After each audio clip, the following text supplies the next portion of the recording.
Okay, let's unpack this.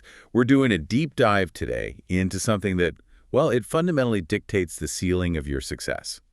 And it doesn't matter how smart you are, how talented, or even how hard you work. Right. We're not talking about technical skill here. No, we're talking about the hidden architecture of human competence. We are moving so far beyond the limits of IQ. I mean, the core premise from all this source material is that intelligence, your expertise, that's really just the entry fee. That just gets you in the door. That's it. It gets you into the game. But what determines whether you actually win that game? That comes down to your emotional intelligence and more social skills. Exactly. I mean, think about that person. We all know one. The person who walks into a high-stakes negotiation or a party or even just a tense meeting, and they just sort of command the room. Yeah, they command the emotional environment. Right. They influence people without even trying. They navigate conflict with this incredible grace, and they build these amazing high-value networks. And the brutal truth that I'd say 99% of people either ignore or, they just don't know how to address it, is that their entire life's trajectory hinges on how well they understand and manage emotions. Their own and everyone else's. Yes. Most people are, frankly, operating with these huge emotional blind spots. So they're reactive. Completely reactive instead of strategic. And they keep hitting these invisible walls in their careers and their personal lives, and they can't figure out why. They assume the problem is, external, or that they just lack talent. When the problem is actually internal. It's an internal skill gap. And that's what's so powerful about this material. It provides a comprehensive framework, an exact practical blueprint for social mastery. And that is our mission today. We are giving you the accelerated system that separates the influential few from the emotionally clueless many. Mm-hmm. We're starting with the internal work self-awareness and then moving through the 5 core pillars. And then we get into the really advanced stuff. Oh, yeah. We're accelerating into advanced techniques for, like, decoding human behavior, maintaining your composure under insane pressure, and achieving ethical influence. It's a complex roadmap for sure. It moves systematically from self-management all the way to external influence. It does. But before we even get to the blueprint, we have to anchor this in reality. We have to start by understanding the hidden, tangible cost of staying emotionally blind. Because if you don't feel the stakes... You won't do the work. You won't commit to the practice. Okay, so let's start with the hard numbers, because this isn't just about, feeling better in a conversation. This is about your career growth and actual money. Right. We all grow up with this idea that promotions and success, they go to the smartest person in the room, the high IQ genius who just knows the most stuff. But the research, especially once you get past entry-level jobs, it tells a completely different story. Very different story. At the highest levels of business and leadership, technical skill is just assumed. Everybody's smart. The data shows that 90% of top performers possess high emotional intelligence. 90%. It's the critical differentiator when you're comparing two people who are both highly talented. And here's the fact that should really make you stop and think, because it hits you right in the wallet. This is the big one. Individuals with average IQs but high emotional intelligence earn, on average, $29,000 more per year than people with high IQs but low emotional intelligence. $29,000 every single year. That gap is not trivial. No. It means if you are brilliant, but you constantly lose your temper, or you just can't build rapport with your boss, or you can't manage your stress, then that brilliant mind is being undermined. Massively. That lack of emotional awareness, your inability to read a room, regulate your stress, or anticipate how someone else might react, is literally costing you tens of thousands of dollars annually. I think we need to make that concrete. Like, what does that $29,000 difference actually look like in the real world? Okay, great question. Let's imagine 2 engineers. Both are brilliant. Engineer A has a 140 IQ, amazing technical skills, but very low EI. Okay. So in a meeting, a junior team member proposes an idea. Engineer A immediately dismisses it as logically flawed, just shuts it down. Harsh. Yeah. And then when the project manager challenges him a bit, he gets defensive. He starts listing his past achievements to prove he's right and just kills the conversation. He gets passed over for the leadership role. So he knew the technical solution, probably, but he completely failed at the human delivery. That's it, exactly. Now, Engineer B, average IQ, but very high EI. Same situation. The junior proposes the idea. Right. Engineer B notices the manager's subtle resistance, like a tiny furrow of the brow, a tightening of the mouth, a micro cue. Is reading the data. He's reading the nonverbal data. So instead of attacking the idea, Engineer B says something like, "That's a really creative approach.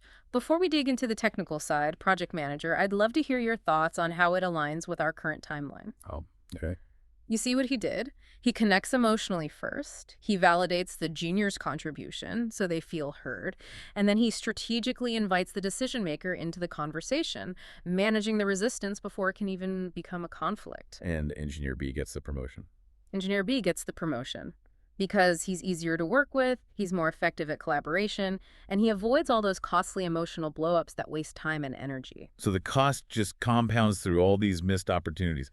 Every time you misread a client's hesitation or a colleague's silence or your boss's impatience, You're missing critical, valuable information that no spreadsheet can give you. And so you make reactive decisions under pressure instead of strategic ones. and the sources are just full of these examples. Full of them. Brilliant engineers passed over, talented salespeople who fail because they're so focused on product features, they completely miss the prospect's underlying fear of change. Or entrepreneurs who can't persuade investors because they just throw data at them with no warmth, no rapport. Exactly. And that's just the professional cost. The personal cost, I would argue, is far, far greater because EI is the literal foundation of every single meaningful connection you will ever have. Romantic, friendships, family. All of it.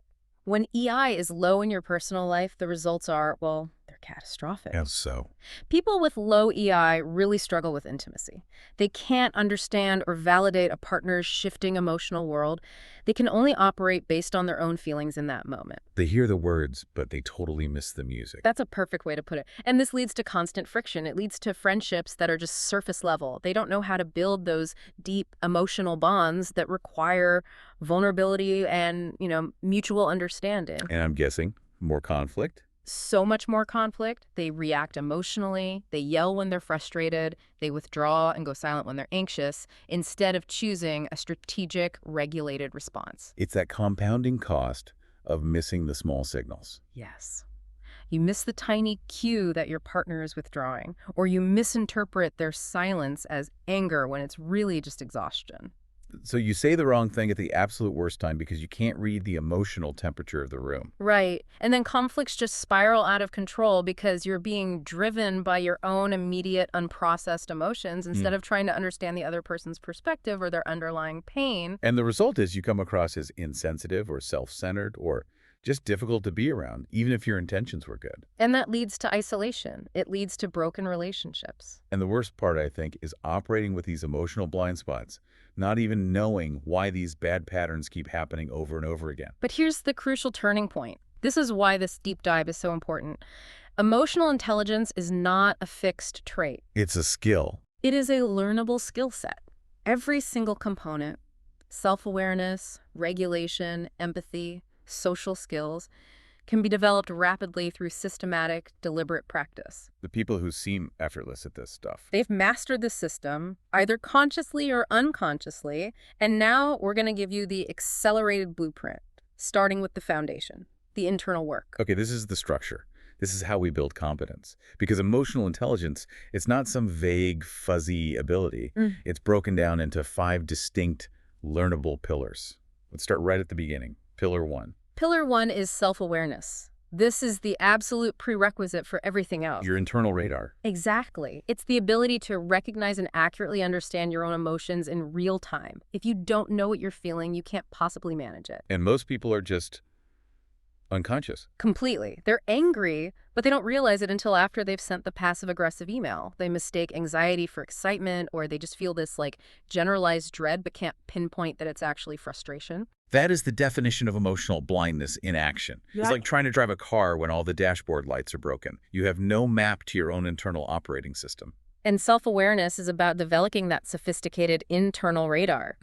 The fascinating part is that your body is the first place that radar picks up data. Before your brain, even. Way before conscious awareness. Emotions manifest physically first. For instance, if you notice your jaw is tightening or your breath has become really shallow and rapid. That's data. That is clear data signaling you've just entered stress mode. Sympathetic activation.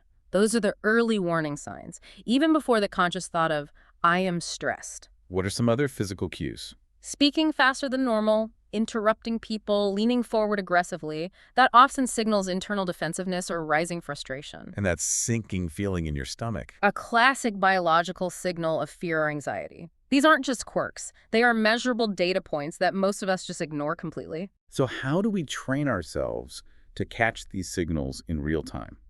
How do we accelerate self-awareness?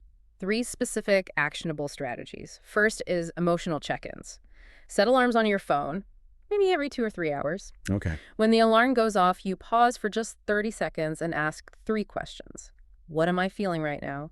What is my energy level? High, low, scattered? And where am I holding physical tension in my body? I like that, the focus on physical tension. It's critical, but the key here is observation without judgment.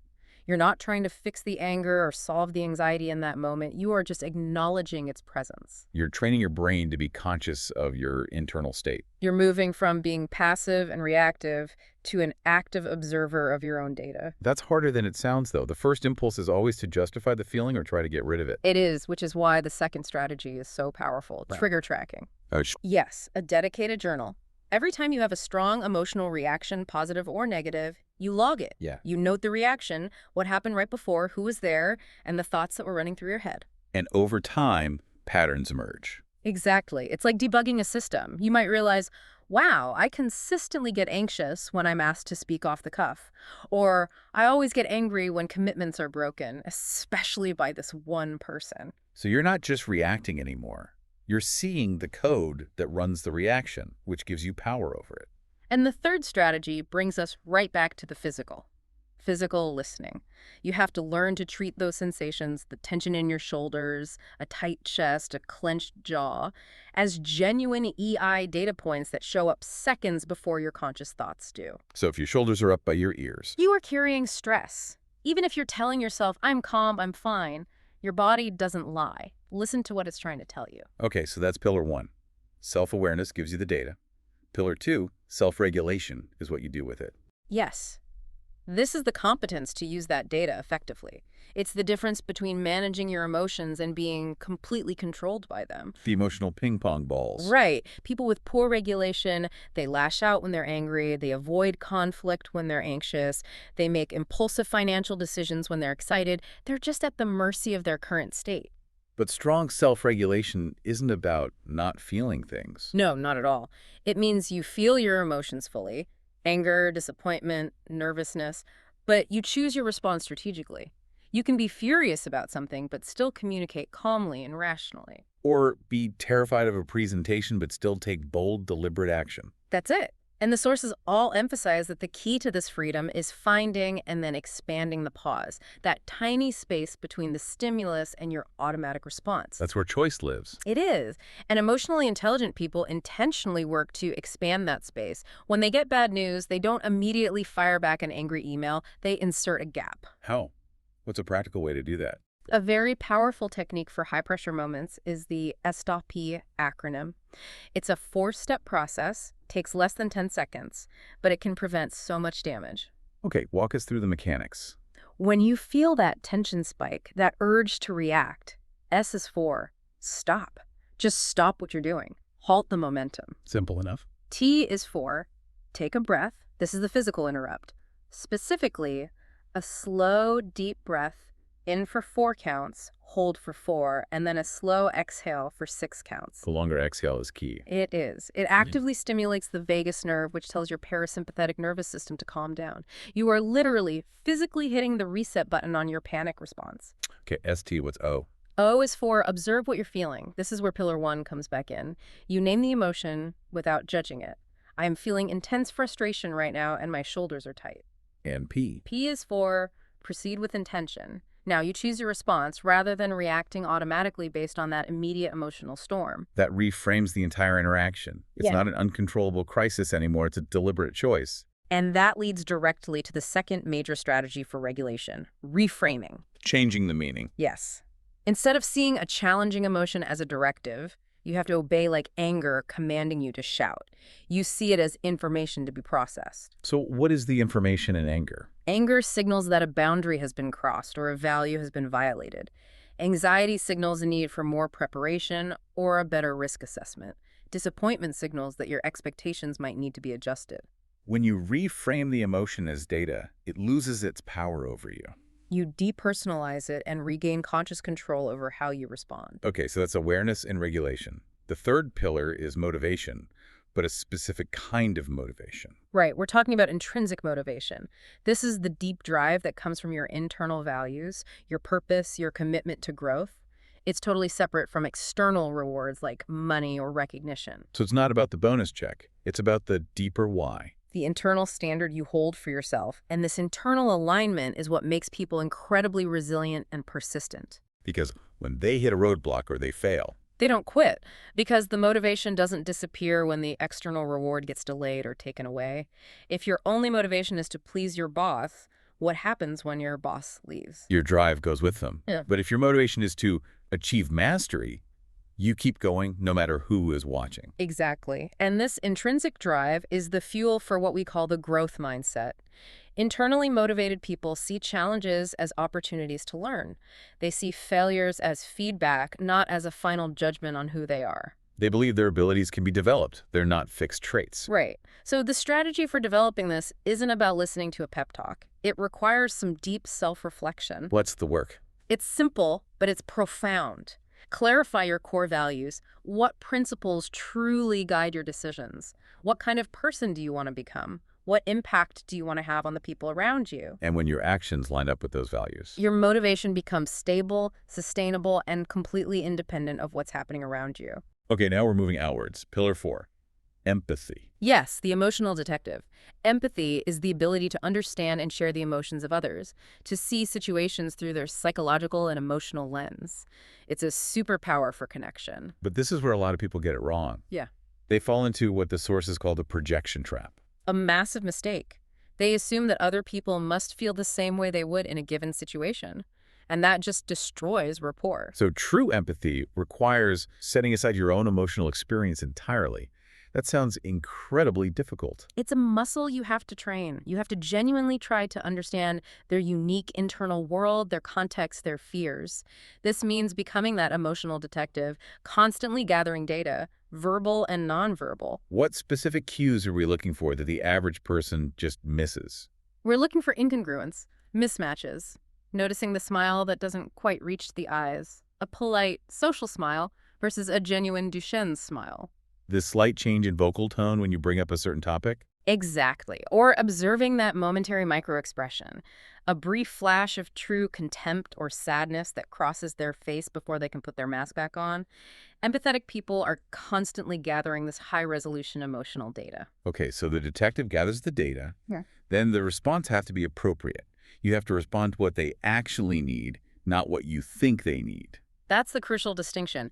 Empathy requires responding to what the other person needs in that moment. Maybe it's comfort, maybe it's space, or maybe it's a gentle, caring challenge to their perspective. And it's not what you think they should need based on how you would react. Never. And that ability to accurately diagnose their emotional state and provide the right response, that requires pillars 1 and 2, your own awareness and regulation, to be highly developed. Which brings us to the fifth and final pillar, social skills. Mm-hmm. This is where it all comes together. Yes, this is integration and application. Social skills are the ability to use the first 4 pillars, awareness, regulation, motivation, and empathy, to build relationships, influence outcomes, and resolve conflict. This is pure complexity management. It is. Highly skilled people use adaptive communication. They know that talking to an analytical, data-driven person requires a direct, evidence-based approach. Whereas talking to someone who values relationships requires a more diplomatic, trust-building approach. They adapt their style to the context and the personality moment by moment, and they master group dynamics. They can walk into a room and just instantly feel the emotional temperature. Within seconds, they know when tension needs to be diffused, when a quiet person needs to be drawn out, when a discussion needs to be guided back on track. And this is why they often end up in leadership roles. Absolutely. They are trusted to manage complex social situations because they consistently bring out the best in other people. Let's just pause and connect the dots. The sources really stress the synergy here. Can you give an example of how a failure in, say, Pillar 1 just cascades through the whole system? Oh, absolutely. Imagine a highly motivated young professional. They're trying to impress a client. They fail pillar one self-awareness by not noticing their own physical tension. Their tight jaw, their shallow breathing, signaling high anxiety. Okay, so they miss the internal cue. Because they lack that awareness, they fail pillar two self-regulation. They react by speaking way too fast. They keep cutting the client off. They're just racing through their prepared script. So their lack of regulation makes them unable to be present.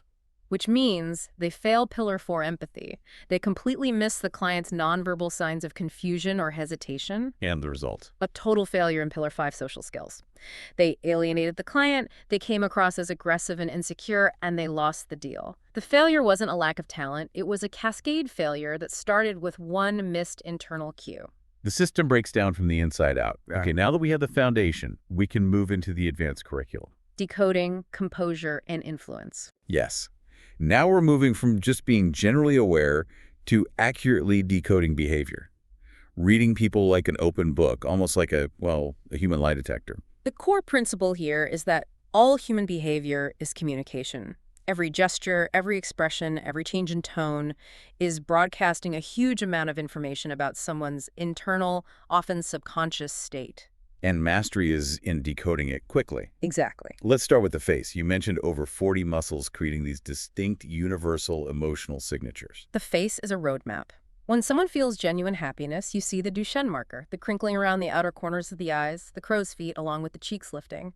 A fake smile is just the mouth. And fear. Fear is widened eyes, raised eyebrows.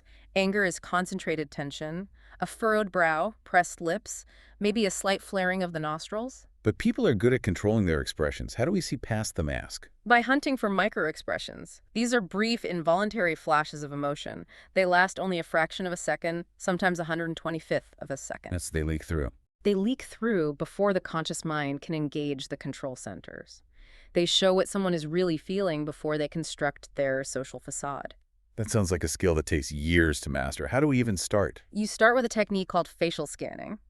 You have to consciously expand your awareness beyond just making eye contact. You need to scan the entire face simultaneously, the forehead tension, the muscles around the eyes, the tension in the jaw. So you're not staring, you're observing the whole system. Right. You're training your eyes to look for rapid, momentary shifts. Okay, moving from the face to the body. What are we looking for in body language? Posture is immediate. It reflects confidence and engagement. Upright posture, open torso. Body pointed towards you, that's interest. Hunching, closing off the torso, angling away. Disinterest. And security, exactly. But the most important data point is watching for changes during the conversation. If someone is open and relaxed, and then you mention a specific topic, and their posture suddenly closes off. We just hit a sensitive spot. You've hit a nerve that changes the data. What about hands? Smaller movements. Restricted, controlled movements. Clasping hands tightly, hands buried in pockets, gripping the arms of a chair, that often signals nervousness or an attempt to self-soothe. And expansive gestures. Expansive, animated gestures usually suggest excitement, passion, openness. You also want to look for individualized patterns. Some people touch their face when they're thinking, some people fidget. Those are signs of stress or uncertainty. Then we layer in the sound, the vocal patterns. The tone can betray what the words are trying to hide. Oh, absolutely. Don't just listen to what they say, listen to the acoustic properties.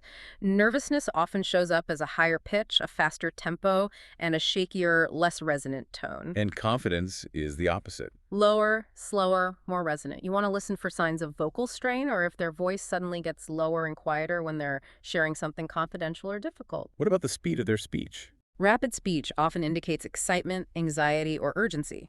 They want to get the words out quickly. Very slow speech, on the other hand, can mean careful, deliberate thought, or in a negative context, it could be fatigue or even condescension. The key is the change. Any sudden, abrupt change in volume or speed, especially mid-sentence, is highly meaningful. It indicates a rapid internal shift in their emotional state. This brings us to a really important point. Crucial calibration. You can't just apply a generic standard to every single person. No, that's the amateur mistake. That leads to false positives. Some people naturally talk faster. Some people are naturally more animated. The true mastery is noticing deviations from their personal baseline. So if the normally fast talker suddenly slows way down on one specific topic. That's the data you need. If their usually open posture closes off for the first time in your conversation, that's the data. And finally, we have to consider context and assumptions. We can't just assume we know what a gesture means. Correct. Context is everything. Crossed arms could be defensiveness, or they could just be cold. The most emotionally intelligent people, they use their observations as hypotheses, not conclusions. They don't jump to judgment. They don't assume. Instead, they use their observation to ask a clarifying, open-ended question. Something like, you mentioned the team rollout. How are you feeling about the timeline we've discussed so far? You invite them to tell you their internal state instead of guessing. Which is always more accurate. Okay, so that's decoding. Now, maintaining composure under pressure. The difference between people who thrive in high-stakes situations and those who crumble is emotional regulation. It is. And failure to manage pressure leads to this downward spiral. Pressure drives poor decisions, which creates worse outcomes, which leads to even more pressure. The goal isn't to be a robot. No, the goal is to feel the emotions fully, but consciously choose the response. And the key is catching the early warning signals. Before you're hijacked. Right. When you feel that adrenaline surge, your racing thoughts, your shallow breathing, your tensing shoulders, those are your opportunities to intervene before the emotion takes over completely. Once you're in a full-blown emotional reaction, it's exponentially harder to regulate. Yeah. So how do we intervene early? How do we physically reset the system? We have to actively engage what we call the physiological reset. This is a deliberate physical countermeasure to the fight or flight response. Step 1. Step 1, focus intently on your breathing, like we said with the STP protocol. Slow, deep abdominal breath in for 4, hold for 4, then exhale slowly through pursed lips for 6 or 7 counts. You have to lengthen the exhale. You must. Doing this just 3 to 5 times is proven to send biological signals of safety to your brain, lowering your heart rate and cortisol levels. Okay, that's grounded neurobiology. What's next? Second, perform a conscious, deliberate muscle relaxation. We hold tension in predictable places: the forehead, neck, shoulders, jaw. You consciously release that tension, scanning from your head down to your feet. Releasing the physical tension makes it harder to hold the emotional tension. Exactly. It prevents the body from reinforcing the mind's panic. And third, if your mind is just racing in a loop, you use grounding. 5, 4, 3, 2, 1. Engaging the senses. Forcing your awareness back to the present reality. Yeah. You name 5 things you can see, 4 things you can hear, 3 things you can physically feel, 2 things you can smell, and 1 thing you can taste. It's an immediate circuit breaker for mental looping. That's a powerful physical and sensory intervention. What about the mental approach? Cognitive reframing. Yes. Your emotional intensity is based entirely on the meaning you assign to an event, not the objective facts of the event. So if you get sharp criticism, your initial unregulated reaction might be anger or shame because you interpret it as "I am a failure." You must consciously reframe that interpretation. You choose to see the criticism not as a personal attack, but as highly specific, useful feedback for improvement. and the question to ask is, What's another way I could interpret this situation that would be more useful to my goals? That one question instantly gives you choice and diffuses the emotional charge. and to make this work in the moment, you have to prepare. Absolutely. Preparation and visualization. Before a high-stakes meeting, anticipate the emotional triggers. Plan your physiological reset. Rehearse your reframes. Mentally visualize yourself maintaining your composure. You practice until the regulated response becomes instinct. And what's the most advanced skill in this whole domain of regulation? It's called emotional granularity. This means developing a highly sophisticated and precise vocabulary for your feelings. Most people use maybe 10 emotion words. Masters use 50. Why does that matter? Because there's a huge strategic difference between feeling disappointed and feeling betrayed. Disappointment might require you to adjust your expectations. Betrayal requires you to set a firm boundary and maybe end the relationship. Give me a real-world example of how misidentifying an emotion can lead to a huge strategic mistake. Okay, if you feel a restless energy and you mistakenly label it as frustration with your job, you might impulsively quit. Right. But if you had greater granularity and you realized that restless energy was actually boredom blended with ambition, the correct response would be to ask for a new, challenging project within your current role, not to destroy your career. It's the same with nervousness and excitement. The physical sensations are nearly identical. If you label that state as excitement, you channel the energy into performance. If you label it nervousness, you channel it into fear and avoidance. Precise identification allows for a precise, appropriate response. This all leads to building confidence. We've established that confidence isn't a personality trait. It's a skill that develops through this kind of competence. And it has to start with a mindset shift. The low EI person operates from a scarcity mindset. They're constantly worried about rejection, about what they're getting out of an interaction. And the high AI person? Operates from an abundance mindset. They're driven by genuine curiosity and a focus on what they can give to the interaction, insight, connection, support, value. It's a fundamentally different internal orientation. And it's built on authentic self-presentation. Yes. You have to know who you are, what your values are, and what value you bring. When you're clear on your core identity, you don't have to wear different masks for different people. You just adapt the expression of that consistent core identity. Which creates trust. Stability and trustworthiness, yes. But how do we get beyond small talk? How do we have those genuinely meaningful interactions? Through conversational competence. It means asking engaging questions that require thought. Not how are you, but what's been the highlight of your work this quarter? And then building on what they share. Using follow-ups like, that sounds really challenging. What made you persist through that? And crucially, you use disclosure reciprocity. If someone shares something moderately vulnerable, you have to meet them at a similar depth. You share something about yourself. It creates a balanced mutual exchange where both people feel seen and heard. And for the listener who struggles with social anxiety, the sources offer a really counterintuitive technique. The externalization of focus. Instead of dwelling internally on, am I saying the right thing? Do I look awkward? You consciously focus all your energy externally on the other person. Their story, their perspective. Their experience. Anxiety thrives on internal self-focus. By genuinely investing your cognitive energy in them, you break the cycle, and ironically, you become far more engaging because you're actually listening. Which leads right into social contribution framing. That's approaching every interaction, asking, what can I contribute here? How can I make this person feel comfortable? How can I add a useful piece of information? It transforms it from a performance into a service. Exactly. And when you're in service, you're not being judged, so confidence builds automatically. And that confidence is always broadcasted non-verbally through your physical presence. Taking up appropriate space, upright posture, steady breathing. Clear, resonant voice. Yeah. All signals of competence and relaxed alertness. And when you integrate all of this, you achieve the advanced level. Social leadership. Which is taking responsibility for the quality of the interaction. Even if you don't have the title, you consciously set the emotional tone, you guide conversations, you facilitate connections, and when you know you can handle any social situation effectively, that competence becomes unshakable confidence. Okay, let's get into advanced applications. Influence, conflict, and leadership. First, the science of ethical influence. We need to be crystal clear on influence versus manipulation. Manipulation benefits you at the expense of someone else, often using coercion or dishonesty.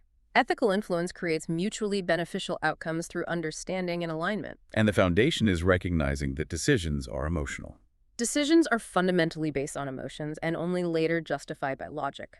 You have to connect with the emotional drivers first. The common mistake is focusing entirely on what you want them to do. Instead of what they want. Right. Master influencers focus obsessively on what the other person wants, their values, motivations, fears, desires. Only then can you craft a message that genuinely resonates with their needs. Let's run through the 6 universal principles of ethical influence. First, reciprocity. People feel compelled to return favors. Ethical influencers build a bank of goodwill by genuinely adding value, first offering insights, making introductions, before ever needing anything in return. Second, commitment and consistency. People want to align their actions with their past commitments and self-image. The tactic here is identity framing. Instead of asking someone to try to do something, you say, since you pride yourself on being highly reliable, how should we structure this to meet that standard? You link the action to their identity. Third, social proof. People look to what similar people are doing. To use this ethically, use specific, relatable stories. If you're influencing a small business owner, use a case study of another small business owner, not a huge corporation. Fourth, authority. This isn't about your title. It's about demonstrated expertise and proven results. You build authority by consistently helping people solve problems they couldn't solve on their own. And paradoxically, admitting what you don't know actually enhances your authority. Fifth is liking. Simple, but powerful. We're influenced by people we genuinely like. Liking is fostered by similarity, genuine compliments, and genuine interest. Find authentic common ground. Ask great questions and actually listen to the answers. And finally, scarcity. This only works ethically when it's real scarcity, a genuine time limit, limited resources, a unique opportunity. Avoid creating artificial urgency. That's manipulation. And remember, advanced influencers use strategic questions to guide people to their own conclusions. Okay, let's talk about mastering difficult conversations. The avoidance trap is so destructive. It is. Most people avoid conflict until it becomes a crisis. But the ability to have productive, difficult conversations is an incredibly valuable skill. The biggest mistake people make is focusing on being right. Viewing it as a debate to be won. Master regulators see it as a collaborative problem to be solved. You have to clarify your right intention first. What is the goal? Behavior change. A mutual solution. Repairing damage. And you state that intention up front. Yes. My goal here is to find a solution that works for both of us, that immediately lowers their defenses. The sources provide a structured framework for this. The peace protocol. Let's break it down. P is for prepare. This isn't just preparing your talking points, it's preparing to understand their perspective, their pressures, their concerns. And, crucially, preparing your own emotional state so you can enter the conversation calm and centered. E is for. E is for engage with empathy, create emotional safety, choose a private setting, and use the soft start technique. Meaning you start with something positive. Right. I really value our collaboration, which is why I want to address this one issue. It cushions the impact. Okay, so you've engaged safely. Now, A is for acknowledge emotions. This is critical. You have to address the emotional undercurrents before you can solve the practical problem. You acknowledge their feeling even if you don't agree with the cause. Like saying, I can imagine you might be feeling defensive about this. And I understand why this feels overwhelming. Acknowledging the emotion deflates its power. You also have to listen for the emotion behind the words. If they say, this isn't my job, the real emotion might be fear or overwhelm. That shifts the whole focus from accusation to understanding. It does. Then C is for collaborate on solutions. Move from the problem to a mutual solution.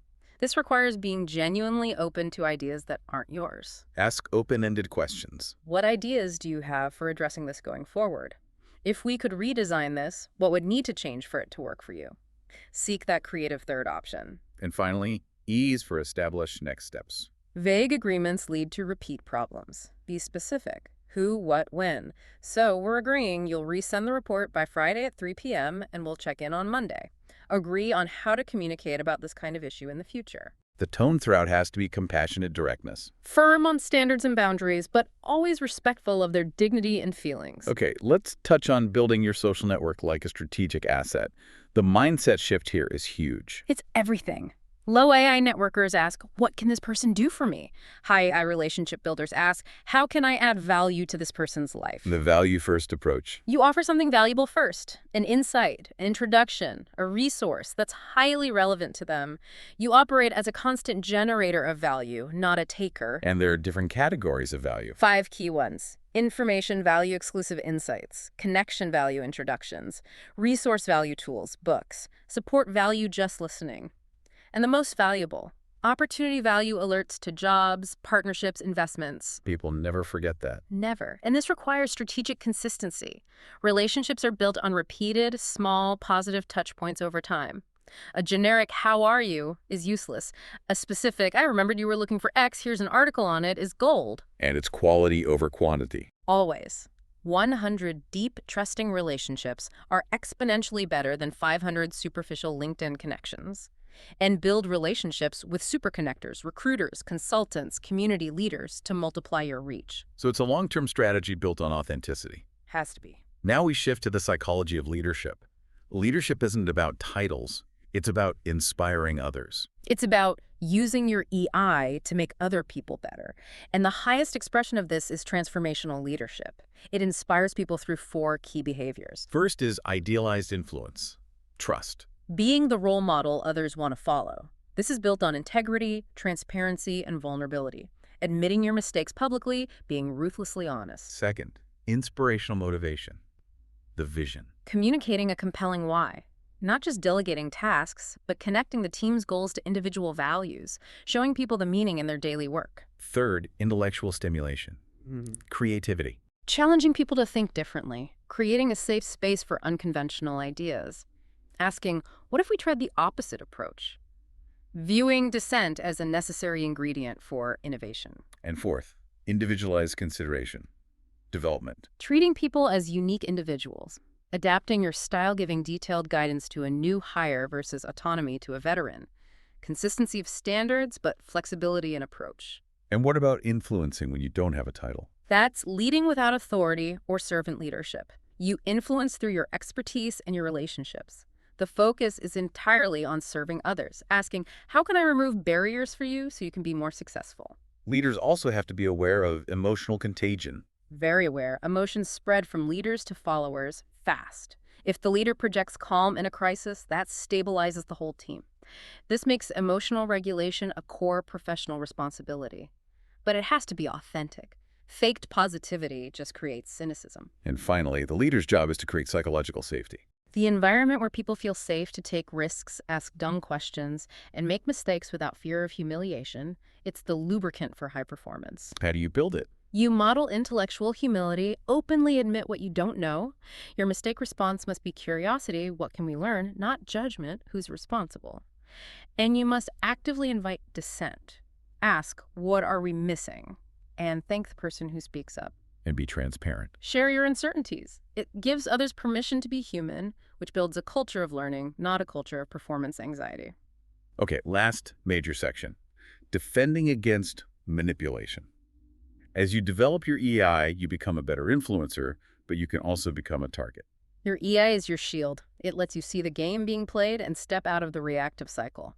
Let's cover some common tactics and defenses. First up, guilt-based manipulation. After everything I've done for you. The defense is to acknowledge without acceptance. You validate their feeling while holding your boundary. I understand you're disappointed, and I care about you. Here is what I am realistically able to do right now. You don't take ownership of their disappointment. Next, fear-based manipulation. Creating artificial urgency. You had to decide right now. The defense is to slow down the process. Say, I need to take 24 hours to think about this. You have to break the urgency cycle. Real urgency is rare. Artificial urgency is a huge red flag. Information manipulation or gaslighting, making you question your own memory. The defense is documentation. Document important conversations. Note the time, date, agreements, and trust your gut.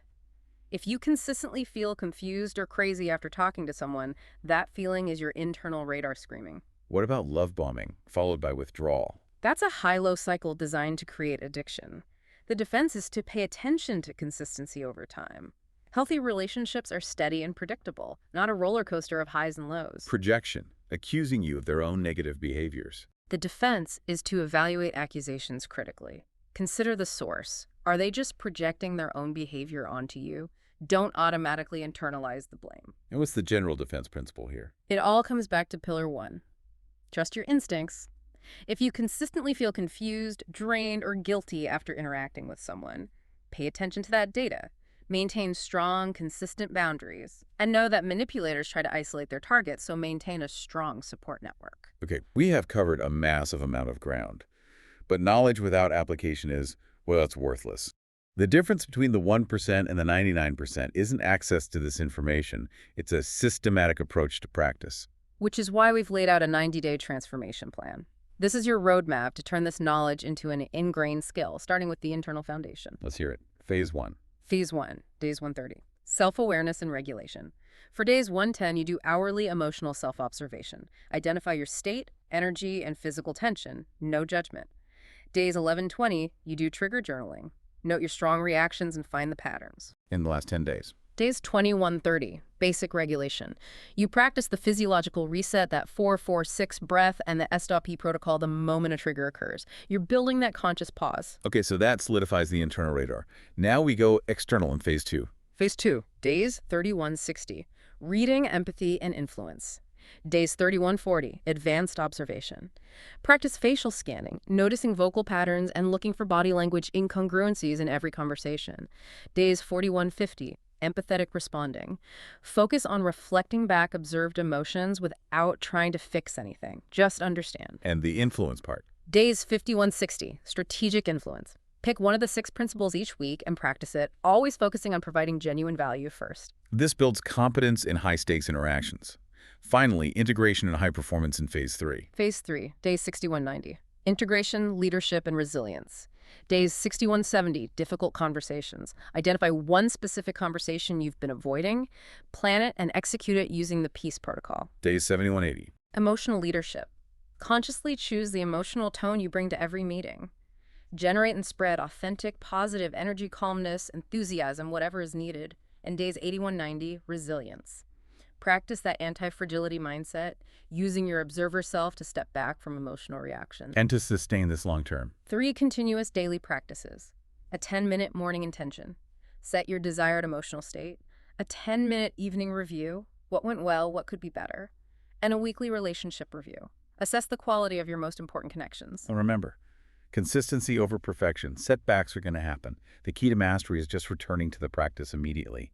Track your progress with observable metrics, not just vague feelings. And here is the final provocative thought for you to carry forward from all of this. The person you are right now, the one defined by your current emotional habits, is only capable of creating the life you happen to inherit.